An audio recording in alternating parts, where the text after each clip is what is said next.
आज हम पहले राजाओं की पुस्तक में अध्याय 15 का वचन 1 से 24 और दूसरे इतिहास की पुस्तक में अध्याय 13 और अध्याय 14 का अध्ययन करेंगे। पहले राजाओं की पुस्तक में अध्याय 15 का वचन 1 से 24। नबाद के पुत्र यारोबाम के राज्य के 18वें वर्ष में अबियाम यहूदा पर राज्य करने लगा।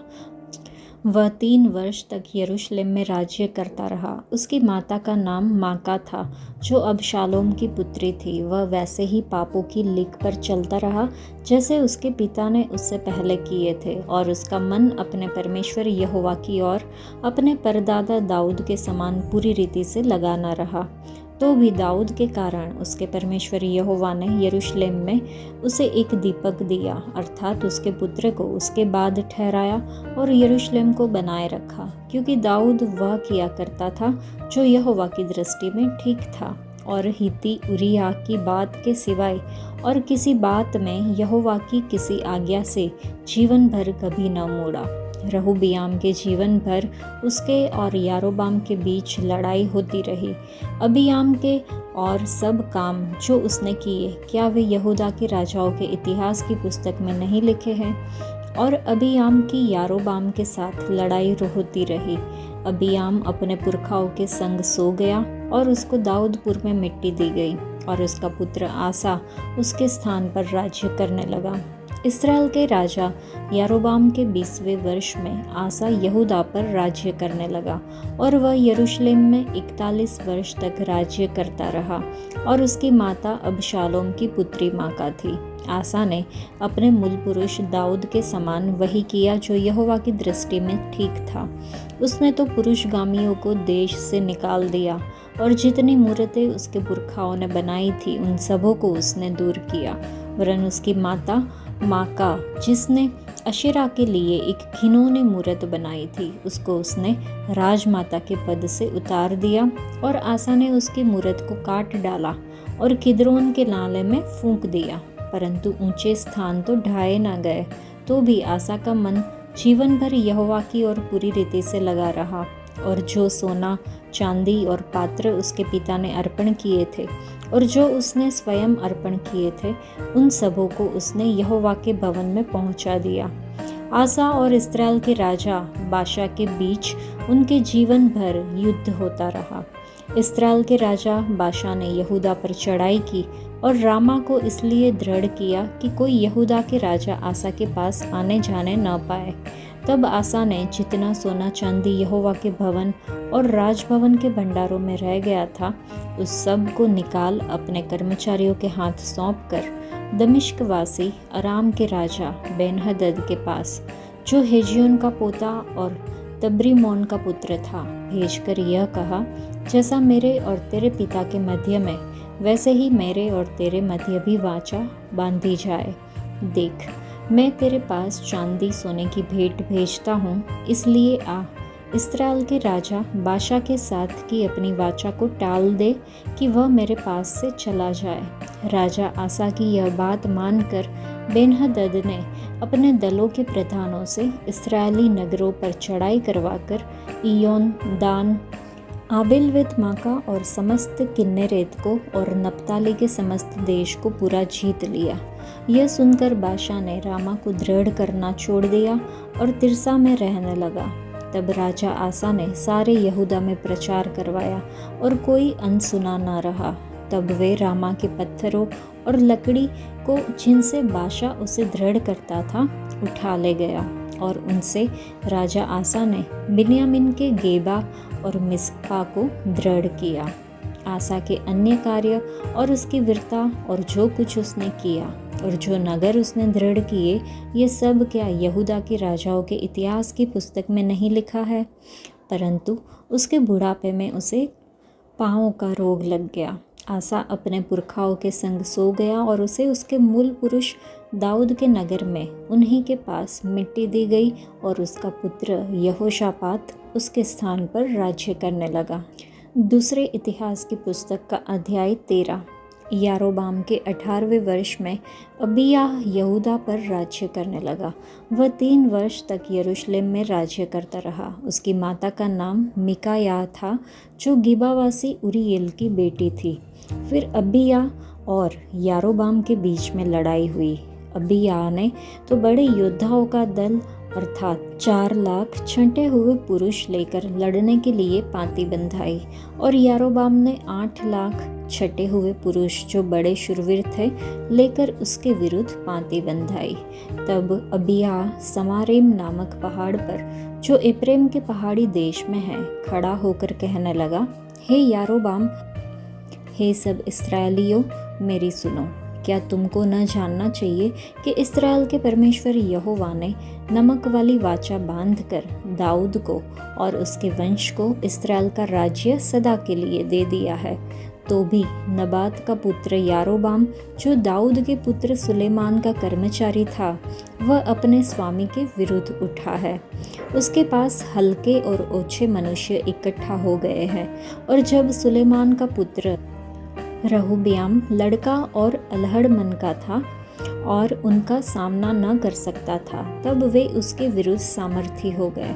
अब तुम सोचते हो कि हम यहोवा के राज्य का सामना करेंगे, जो दाऊद की संतान के हाथ में है, क्योंकि तुम सब मिलकर बड़ा समाज बन गए हो, और तुम्हारे पास वे सोने के बछड़े भी हैं, जिन्हें यारोबाम ने तुम्हारे देवता होने के लिए बनवाया।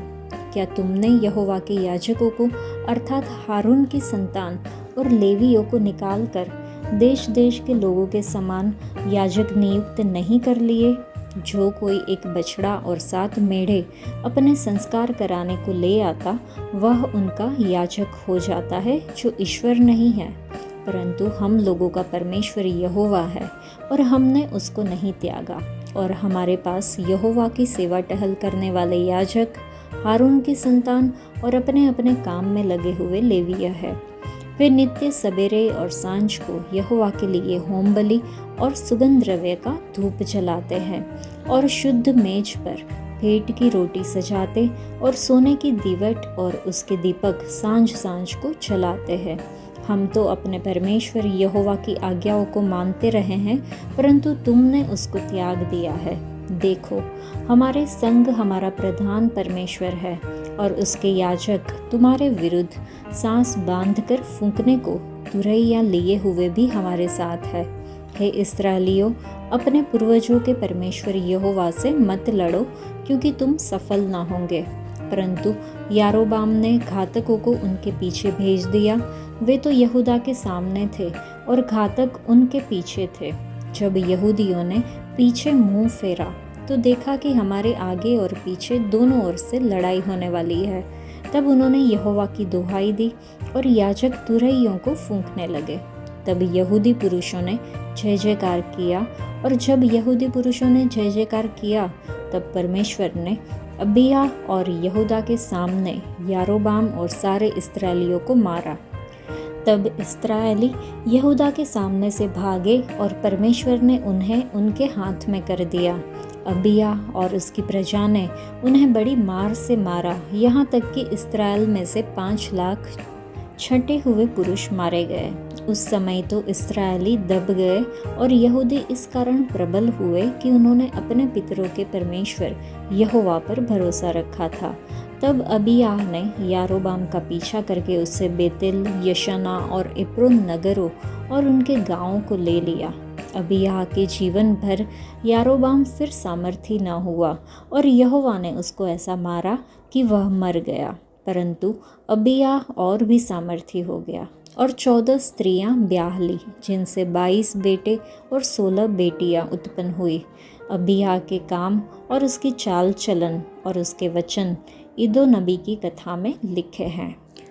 दूसरे इतिहास की पुस्तक में अध्याय 14। अंत में अबिय्याह अपने पुरखाओं के संग सो गया, और उसको दाऊदपुर में मिट्टी दी गई, और उसका पुत्र आसा उसके स्थान पर राज्य करने लगा। इसके दिनों में 10 वर्ष तक देश में चैन रहा। आसा ने वही किया जो उसके परमेश्वर यहोवा की दृष्टि में अच्छा और ठीक था। उसने पराई वेदियों को और ऊंचे स्थानों को दूर किया, और लाठों को तुड़वा डाला और अशेरा नामक मूर्तों को तोड़ डाला और यहूदियों को आज्ञा दी कि अपने पूर्वजों के परमेश्वर यहोवा की खोज करे और व्यवस्था और आज्ञा को माने। उसने ऊंचे स्थानों और सूर्य की प्रतिमाओं को यहूदा के सब नगरों में से दूर किया और उसके सामने राज्य में चैन रहा। उसने यहूदा में गढ़ वाले नगर बसाए क्योंकि देश में चैन रहा। उन वर्षों में उसे किसी से लड़ाई न करनी पड़ी क्योंकि यहोवा ने उसे विश्राम दिया था। उसने यहूदियों से कहा, आओ हम इन नगरों को बसाएं और उनके चारों ओर शहरपनाह, गढ़ और फाटकों के पल्ले और बेड़े बनाएं। देश अब तक हमारे सामने पड़ा है क्योंकि हमने अपने परमेश्वर यहोवा की खोज की है। हमने उसकी खोज की और उसने हमको चारों ओर से विश्राम दिया है। तब उन्होंने उन नगरों को बसाया और समृद्ध हुए। फिर आसा के पास ढाल और बर्छी रखने वालों की एक सेना थी, अर्थात यहूदा में से तो 3 लाख पुरुष और बिन्यामीन में से ढाल रखने वाले और धनुर्धारी 2,80,000। ये सब शूरवीर थे। उनके विरुद्ध 10 लाख पुरुषों की सेना और 300 रथ लिए हुए झेरह नामक एक कुशी निकला और मारेशा तक आ गया। तब आसा उसका सामना करने को चला और मारेशा के निकट सापता नामक तराई में युद्ध की पांति बांधी गई। तब आसा ने अपने परमेश्वर यहोवा की यूं दुहाई दी, हे यहोवा, जैसा तू सामर्थ्य की सहायता कर सकता है वैसे ही शक्तिहीन की भी हे हमारे परमेश्वर यहोवा, हमारी सहायता कर, क्योंकि हमारा भरोसा तुझी पर है और तेरे नाम का भरोसा करके हम इस भीड़ के विरुद्ध आए हैं। हे यहोवा, तू हमारा परमेश्वर है, मनुष्य तुझ पर प्रबल न होने पाएगा। तब यहोवा ने कुशियों को आसा और यहूदियों के सामने मारा और कुशी भाग गए। आसा और उसके संग के लोगों ने उनका पीछा गरार तक किया और इतने कुशी मारे गए कि वे फिर सिर न उठा सके, क्योंकि वे यहोवा और उसकी सेना से हार गए और यहूदी बहुत सी लूट ले गए। उन्होंने गरार के आसपास के सब नगरों को मार लिया, क्योंकि यहोवा का भय उनके रहने वालों के मन में समा गया और उन्होंने उन नगरों को लूट लिया, क्योंकि उनमें बहुत सा धन था।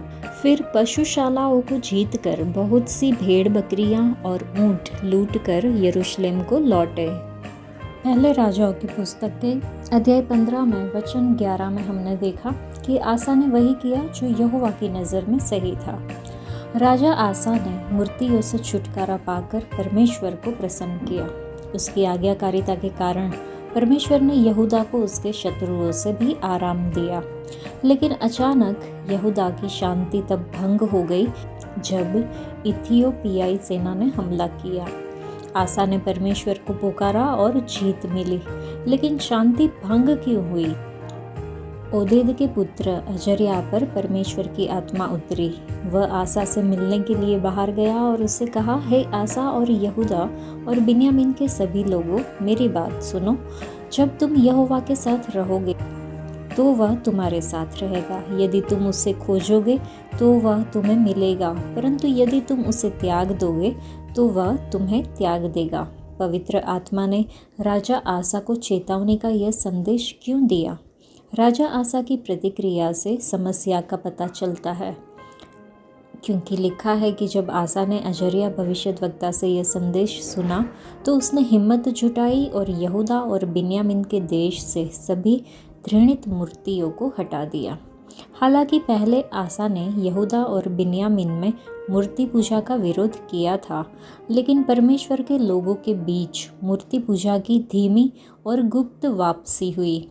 लेकिन पवित्र आत्मा ने गलतियों को सही करने के लिए समय पर संदेश दिया। हम भी अनजाने में अपने जीवन में पापों को प्रवेश करने देते हैं। शुक्र है कि हमारे पास पवित्र आत्मा है। जिस तरह उन्होंने अजर्या के जरिए राजा आसा को सुधार दिया, उसी तरह वह आज हमें भी सुधारते हैं, वचन के जरिए या हमारे हृदय के जरिए या अन्य तरीकों से जिसे हम समझ सकते हैं, अगर हम उसके साथ घनिष्ठ संगति में है। परमेश्वर हमेशा इस्राएल और यहूदा दोनों में राजाओं के शासन की तुलना अपने मन के अनुसार व्यक्ति राजा दाऊद से करते थे। दाऊद वह सोने का मानक बन जाता है जिसके द्वारा परमेश्वर अन्य सभी राजाओं का न्याय करते हैं। दाऊद परिपूर्ण नहीं था, लेकिन राजा दाऊद के बारे में हमें 2 बातें याद रखने की ज़रूरत है। पहली बात, राजा दाऊद ने कभी मूर्तियों की पूजा नहीं की। राजा दाऊद ने कभी भी परमेश्वर से मुंह नहीं मोड़ा और अन्य प्रणालियों को नहीं देखा और उनकी आराधना भी नहीं की। वह एकेश्वरवादी था। दूसरी बात कि जब भी उन्होंने पाप किया तो पश्चाताप भी किया। अगर हम आसा के बारे में और भी गहराई में सोचें तो उसके पिता अबिया, दादा रहोबाम और परदादा सुलेमान यहोवा की दृष्टि में बुरा काम कर रहे थे, क्योंकि उसका हृदय पूरी तरह से प्रभु के प्रति समर्पित था। इसलिए वह हमेशा वही करने में दिलचस्पी रखता था जो प्रभु की नज़र में सही था। वह सही निर्णय लेने में साहसी था और अपने पूर्वजों की गलतियों को भी सुधारने की कोशिश करता था। क्या आज हम हमेशा वही करते हैं जो यहोवा की नज़र में सही है? और क्या हम हर चीज़ में प्रभु के प्रति पूरी तरह से प्रतिबद्ध है? यह हमें खुद को पूछना होगा। दूसरे इतिहास की पुस्तक के अध्याय 14 में हमने देखा कि उन वर्षों में उसे किसी से लड़ाई न करनी पड़ी, क्योंकि यहोवा ने उसे विश्राम दिया था। लिखा है, राजा आसा ने मूर्तियों से छुटकारा पाकर परमेश्वर को प्रसन्न किया। उसकी आज्ञाकारिता के कारण परमेश्वर ने यहूदा को उसके शत्रुओं से विश्राम दिया। दूसरे इतिहास की पुस्तक में अध्याय 13 और 14 में हमने देखा कि मिस्र का खतरा और यहूदा का दीन होना। अध्याय 13 में रहोबियाम के बेटे अबिया और इस्राएल के राजा यारोबाम के बीच संघर्ष का वर्णन है। अबिया ने साहस पूर्वक परमेश्वर की वफादारी की घोषणा की और इस बात पर जोर दिया कि परमेश्वर उनके पक्ष में है। संख्या में कम होने के बावजूद यहूदा विजयी हुआ, जिसने दर्शाया कि परमेश्वरीय समर्थन मानवीय सामर्थ्य से अधिक शक्तिशाली है। परमेश्वर में विश्वास असंभव प्रतीत होने वाली परिस्थितियों में भी जीत की ओर ले जा सकता है। जब हम अपने विश्वासों में दृढ़ रहते हैं और परमेश्वर की सामर्थ्य पर भरोसा करते हैं, तो हम उन चुनौतियों को पार कर सकते हैं जो दुर्गम लगती है। और अध्याय 14 में हमने आसा के राज्य के बारे में देखा। आसा मूर्तियों को हटाता है और लोगों को परमेश्वर की ओर लौटने के लिए प्रोत्साहित करता है। आसा का विश्वास सैन्य जीत की ओर ले जाता है, क्योंकि वह झेरा नामक कुशी के साथ संघर्ष के दौरान परमेश्वर पर निर्भर करता है। अध्याय उन आशीषों पर प्रकाश डालता है जो पूरे दिल से परमेश्वर की खोज करने से मिलती है। आसा का शासन काल पहले परमेश्वर की खोज करने की परिवर्तनकारी सामर्थ्य का उदाहरण है। जब हम उसके साथ अपने रिश्ते को प्राथमिकता देते हैं, तो हम अपने जीवन में उसकी आशीषें और मार्गदर्शन का अनुभव करते हैं। यह अध्याय हमें विचलित करने वाली चीज़ों और मूर्तियों को जड़ से उखाड़ने के लिए प्रोत्साहित करता है और एक वास्तविक और सक्रिय विश्वास पर ध्यान केंद्रित करता है। आज के लिए इतना ही। परमेश्वर आप सबको आशीष दे। धन्यवाद।